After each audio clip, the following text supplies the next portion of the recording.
संसार में कुछ भी चाहिए तो भोले बाबा है ना, उनसे मांग लो।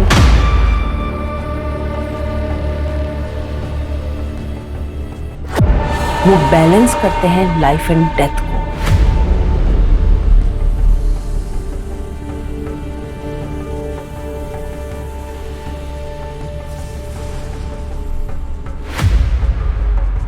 कहा जाता है कि अगर तुम शिव के रास्ते पर हो, शिव उपासक हो,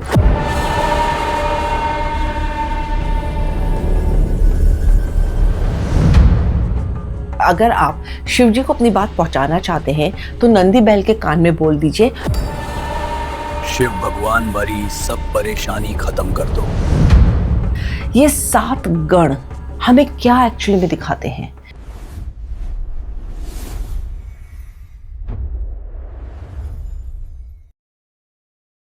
संसार में कुछ भी चाहिए तो भोले बाबा है ना, उनसे मांग लो। लेकिन हमें मांगना आता ही नहीं है। एक बात बताओ, शिव भगवान तो सबको दे रहे हैं, फिर आप क्यों पीछे हो? आप भी ले लो।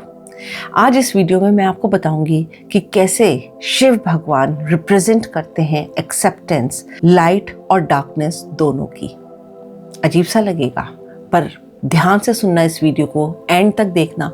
और मैं आज आपको बताऊंगी कि सिर्फ लाइट ही नहीं, शिव भगवान तो डार्कनेस के भी कीपर हैं।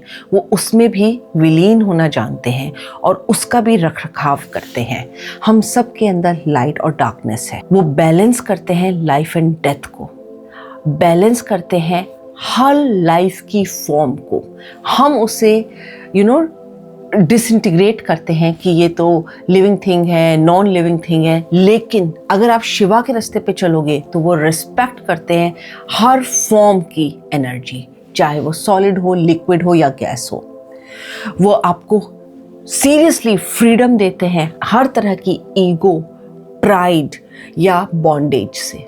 कितना हम बंधा बंधा महसूस करते हैं ना। कहा जाता है कि अगर तुम शिव के रास्ते पर हो, शिव उपासक हो, तो तुम्हें किसी भी तरह का डर नहीं होना चाहिए, क्योंकि वो अपने गणों में सबको समा के रखते हैं और वो सबको अच्छे से साथ लेकर चलते हैं। इस वीडियो में आज हम उनके गण की बात करेंगे। सबसे पहला गण आता है उनका नंदी बैल। हम सब जानते हैं शिव भगवान की सवारी है नंदी बैल, है ना। वो उनके एक तरह से गेट कीपर हैं। मंदिरों में हम सब जाते हैं, क्या देखते हैं हम सबसे पहले नंदी बैल बैठे हैं, फिर शिवलिंग है ना। और ये भी कहा जाता है कि अगर आप शिव जी को अपनी बात पहुंचाना चाहते हैं तो नंदी बैल के कान में बोल दीजिए, वो डायरेक्टली शिव जी तक पहुंचेगी और वो बात आपकी पूरी हो जाएगी। डेफिनेटली आप लोगों ने ये बात सुनी होगी, है ना। बहुत जरूरी होता है कि अगर आपको करेज चाहिए, स्टेबिलिटी चाहिए, राइटियसनेस चाहिए लाइफ में, डिवोशन चाहिए, जो ये सारी चीजें रिप्रेजेंट करते हैं नंदी बैल, आप बिल्कुल शिव भगवान के रास्ते पे चलेंगे।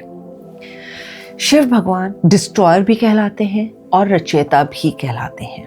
जिंदगी देते भी हैं, पर वो उसका नाश भी कर देते हैं, नष्ट भी कर देते हैं अगर उनके हिसाब से ना चले तो। आप देखो ना, अगर आपका कोई काम ठीक से ना चल रहा हो, कभी ना कभी आपके मुंह से निकल ही जाता है, हे भोलेनाथ संभाल लेना, काल भैरव संभाल लेना। काल के रचयिता कहते हैं ना हम लोग शिव भगवान के लिए। शून्य में ले जाते हैं वो, क्योंकि वो मेडिटेशन से शून्य में ले जाते हैं हमें, तो हम उन्हें शून्य के साथ भी रखते हैं। 4 चीज़ें नंदी बैल से अगर आप सीरियसली अपनी लाइफ को बहुत हाई पे ले जाना चाहते हैं तो वो हो जाएंगी आपकी डिवोशन में, स्टेबिलिटी में, राइटियसनेस में और स्ट्रेंथ में, जो आपको ये दिखाता है कि अगर आपको लाइफ के सही रास्ते पे चलना है तो आ जाओ शिव भगवान की शरण में, जिसमें से एक गण उनका नंदी बैल है जो आपको ये सारी चीज़ें बताता है। स्टेप बाय स्टेप अगर कोई डिवोटी ये चीज़ें फॉलो करता है तो उसे पता ही नहीं चलता कब वो सराउंड हो जाएगा ग्रेस के साथ शिव भगवान के, जो उसको सब कुछ दे सकते हैं। मेरे साथ बने रहिए, क्योंकि मैं इस पे एक सीरीज बना रही हूँ 7 वर्च्यूज ऑफ शिवा, जिसमें से अभी एक वर्च्यू के बारे में मैंने आपसे बात करी है, मतलब एक गण के बारे में आपसे बात करी है। ये 7 गण हमें क्या एक्चुअली में दिखाते हैं कि बैलेंस करो अपनी लाइफ को, फ्रीडम के साथ जियो। आप खुद बताओ, जब आप अपने आप में बहुत डिवोटेड हो, अपने साथ पूरी तरह से हो, करेजियस हो, क्या आप किसी चीज़ से डरोगे? बिल्कुल भी नहीं। डर आपको छूकर भी नहीं जाएगा।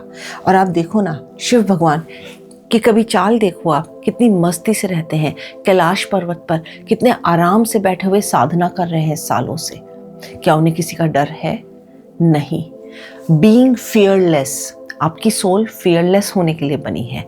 आप फियरलेस कब हो सकते हो? जब आप अनसीन पाथ पे चलो, जो कि पूरी तरह से डिस्क्राइब्ड होता है शिव भगवान से। ये रास्ता चलना शायद आपके लिए मुश्किल है, क्योंकि हम देखे हुए रास्ते पे तो आराम से चल लेते हैं, अनदेखा रास्ता हमें बहुत डराता है।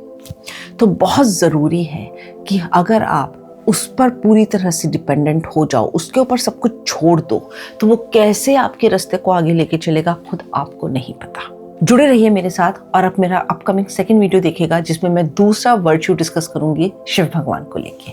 नमस्ते।